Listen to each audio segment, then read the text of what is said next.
Ya estamos con Marcelo Ramal, uno de los candidatos para esta elección bonaerense, candidato en la tercera sección, nada más ni nada menos, por Política Obrera, economista también, así que vamos a aprovecharte para charlar un poco de todo. Me decía, fuera del aire, estuviste en La Matanza. Sí, hoy estuve todo el día allá, hicimos una conferencia de prensa, luego participamos de una movilización de trabajadores de la salud del municipio de La Matanza, estuve en Ciudad Evita. Y bueno, creo que tuve en un día muy intenso un retrato de lo que es esa tercera sección electoral, la provincia de Buenos Aires, y la responsabilidad completa de los que gobernaron la provincia y gobiernan el país en una crisis social inmensa. Bueno, de hecho hace un ratito mostrábamos también tu posteo en X respecto de esta situación que se da con Bondarenko, el candidato libertario, y la decisión de Kicillof de correr a 24 agentes acusándolos de conspiración, básicamente, por haber estado con él y por tener algunos elementos ahí en algunas computadoras medio raros. Sí, claro. ¿Le podemos traer un vasito de agua, Marcelo, mientras seguimos conversando? Ahí está. Gracias. No, ocurre lo siguiente, este episodio de Bondarenko es interesante en primer lugar porque da una idea de cómo se constituyó la lista de La Libertad Avanza, ¿no?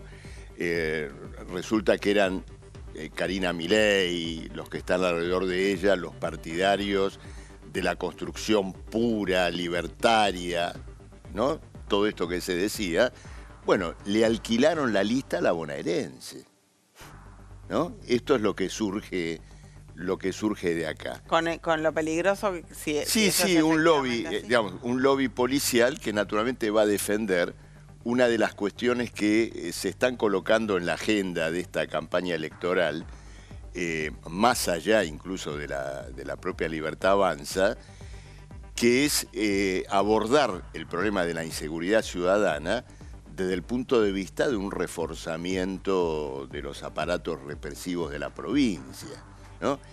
Y en esto hay una gran operación de encubrimiento, porque ocurre lo siguiente. Todo el mundo sabe que el dinero del narco, del delito organizado, sube como una pirámide hacia el lavado de dinero, los bancos, los fondos internacionales, que inclusive en más de una circunstancia han sido rescatados de sus crisis por el dinero del narco. Claro. Finalmente tenés un presidente que opera como un agente de la banca en las sombras, con criptomonedas, Libra. Te escucho y me haces acordar de ese intento del gobierno de que los dólares del colchón aparezcan y no haya que declarar ningún dato de dónde venían, ni hacia dónde iban, ni qué sé yo.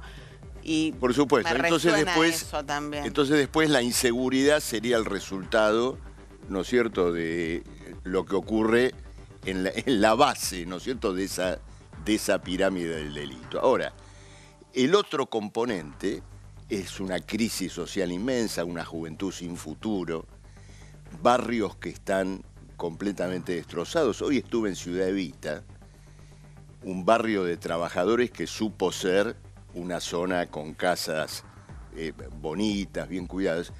Hoy está completamente desmoronado como resultado de la ausencia completa de gobiernos, municipios, trabajadores que han perdido un puesto de trabajo estable y no pueden mantener sus casas. Hoy estuve en el hospital el policlínico principal de San Justo, hablando con trabajadoras, con enfermeras que cobran un salario básico de 250.000 pesos. Claro, imposible. Y un conformado de 500. Entonces tenés el Garrahan de Milei, con salarios de miseria, y los hospitales de Espinosa y Kicillof cobrando también salarios de miseria, ¿no es cierto? Esta es la realidad.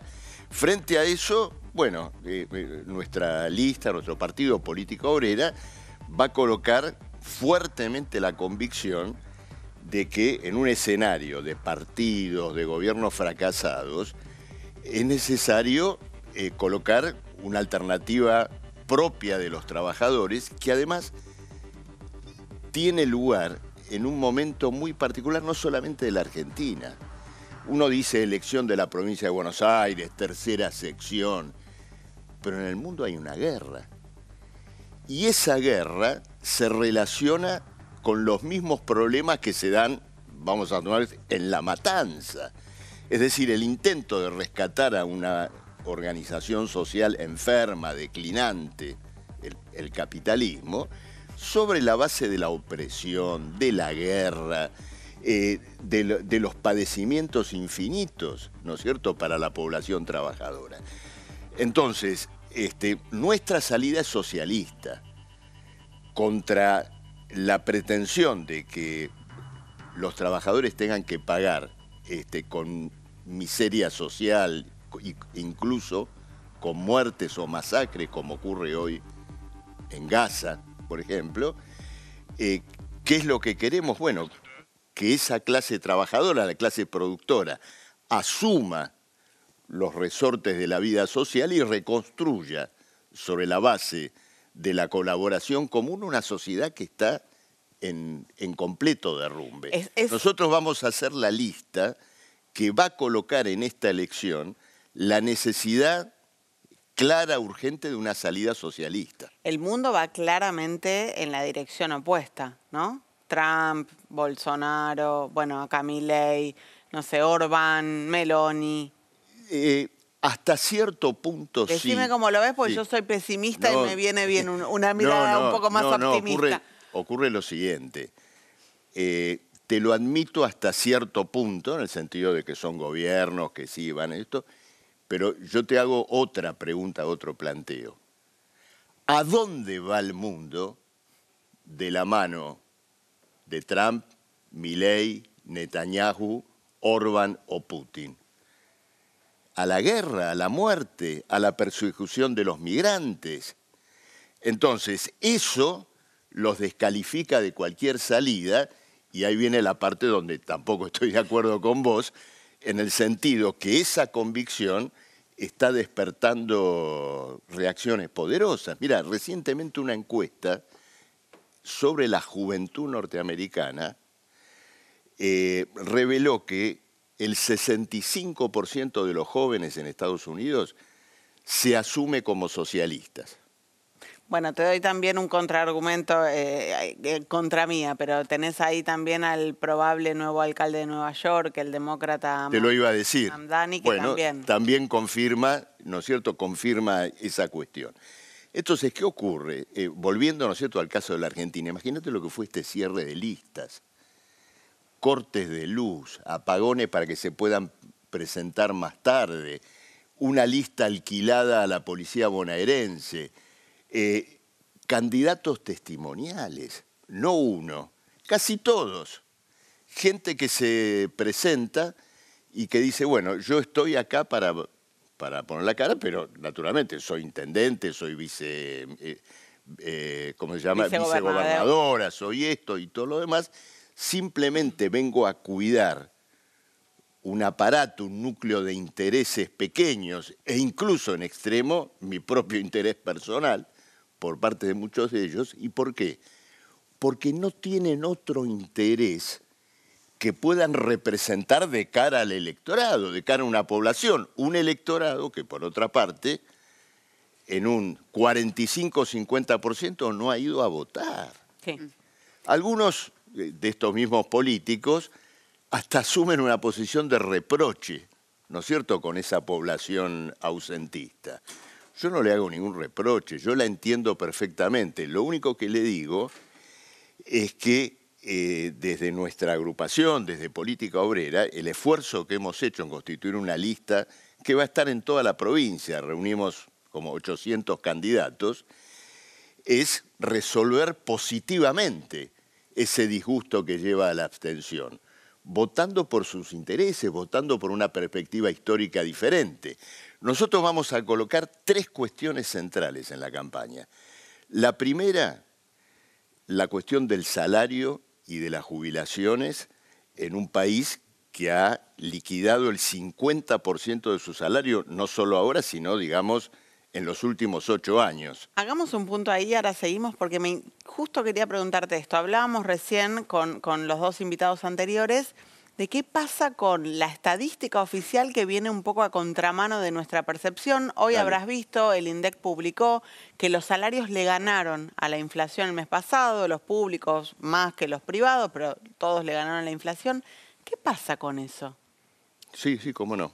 ¿Qué ves ahí en esa desconexión entre la estadística y la percepción de que los ingresos no están bien? No, ocurre lo siguiente, no se puede manipular el dato de un mes. Han salido informaciones estadísticas muy convincentes, y no de la izquierda, de economistas liberales, dando cuenta que entre enero y mayo de este año, los salarios reales de los trabajadores formales cayeron un 5,5%. La razón es muy sencilla. Con paritarias que te dan un punto, ¿no es cierto?, por mes. En el mejor de los casos. En el mejor de los casos, y con inflación de 2 puntos, enseguida, ¿no es cierto?, se tiene que constituir una caída del salario. De todas maneras, yo creo que las cosas, y hablando de estadísticas, las cosas son todavía más agudas, porque los índices de precios subestiman elementos de la canasta que hoy tienen una gravitación mucho mayor de la que tenían hace, por ejemplo, 20 años. Entonces, indudablemente que se ha producido una caída de los salarios, ni qué decir de las jubilaciones. Esto impacta naturalmente en el propio nivel de actividad económica, que todo el mundo sabe que está planchado. Entonces, el gobierno, el famoso control de la inflación, es como resultado de un proceso deflacionario. Es decir, los precios no es que se mantienen supuestamente estables porque la economía alcanzó algún equilibrio, sino que se ha forzado, ¿no es cierto?, en forma consciente, violenta y apelando a todo el peso del Estado, mirá vos los antiestatistas, para deprimir los salarios y por esa vía también deprimir la economía. Es una salida, ¿no es cierto?, clásicamente deflacionaria, que no tiene ningún futuro.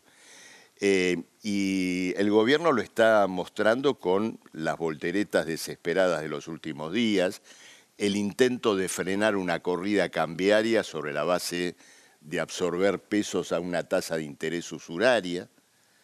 Bueno, esa es la base de las crisis que después se dan al interior, ¿no es cierto?, del propio gobierno. Para terminar, quiero que completes, porque yo te interrumpí, pues decías, No, por supuesto, en la provincia de Buenos Aires tenemos un planteo muy vigoroso. En primer lugar, ¿no es cierto?, tomar la cuestión del salario, que es reconstruir la condición de vida del 98% de los bonaerenses. Perdón, es lo que les reclamaban hoy, por ejemplo, cuando vos traías lo del tema de cuánto cobraban en un hospital ahí en Ciudad Evita. O sea, el reclamo puntual es el problema salarial. Por supuesto, hoy, los trabajadores de Garrahan reclaman 2 millones de salario mínimo. Los colectiveros, cuando pararon hace poco, hicieron un reclamo parecido. Y es una bandera y es un planteo que establece una profunda delimitación de los dos bloques que están disputando esta elección. Porque ya te digo, esos salarios vergonzosos que te señalé hoy son los salarios que paga la administración municipal de La Matanza. Mirá, en el 2024 hubo un ajuste muy fuerte de las finanzas de la provincia de Buenos Aires. El 65% de ese ajuste se hizo sobre salarios y jubilaciones que paga la provincia. Entonces, no digamos que la provincia de Buenos Aires es un freno a la motosierra, ¿no es cierto? Esto es indudable. Y cerrando, bueno, lo último que te quería decir, en relación a este tema del lobby policial, también me parece importante señalarlo, esto revela un entramado profundo en la policía de la provincia de Buenos Aires, que viene de mucho tiempo, y yo pregunto, ¿dónde estaba el gobernador Kicillof cuando este entramado se construyó? Lo que te muestra esto es que la maldita bonaerense convivió incólume bajo el gobierno supuestamente progresista de Kicillof.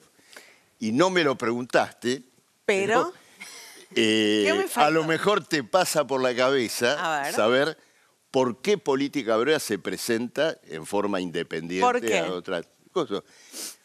Porque estábamos acostumbrados a verlos a todos dentro del frente porque izquierda. Pensamos que en esta crisis, en esta situación donde se ve con tanta claridad el fracaso de alternativas políticas de carácter patronal, capitalista, es necesaria una izquierda con verdadera autonomía política. Y el Frente de Izquierda no la tiene. Ha actuado en todo este tiempo como una colateral del kirchnerismo. Esto ha sido muy claro en el Congreso. Hace poco constituyeron un interbloque Frente de Izquierda con un sector... No seas malo. Sí. Fue específicamente para intentar ganar un lugar ante lo que hizo Menem por Libre. Una maniobra para ganar un diputado más en la comisión de Libra. En una comisión a la cual el kirchnerismo la ha sometido a diferentes maniobras vinculadas con sus propios reclamos de impunidad. La Comisión Libra se ha colocado en la balanza, por ejemplo, del proyecto de ficha limpia. Una izquierda que aspira a agrupar a los trabajadores en forma independiente del peronismo de una vez por todas, no puede disolver sus propósitos detrás de una maniobra parlamentaria de tan baja estofa. Entonces, no me lo preguntaste, pero te lo quería decir, hay otras razones, pero el hilo conductor es ese, y el que quiera votar una izquierda verdaderamente autónoma de los fracasados del país, tiene que votar a Política Obrera. Seguro igual nos vamos a volver a ver antes de la elección. Gracias, Marcelo. No, por favor, gracias a vos. Gracias.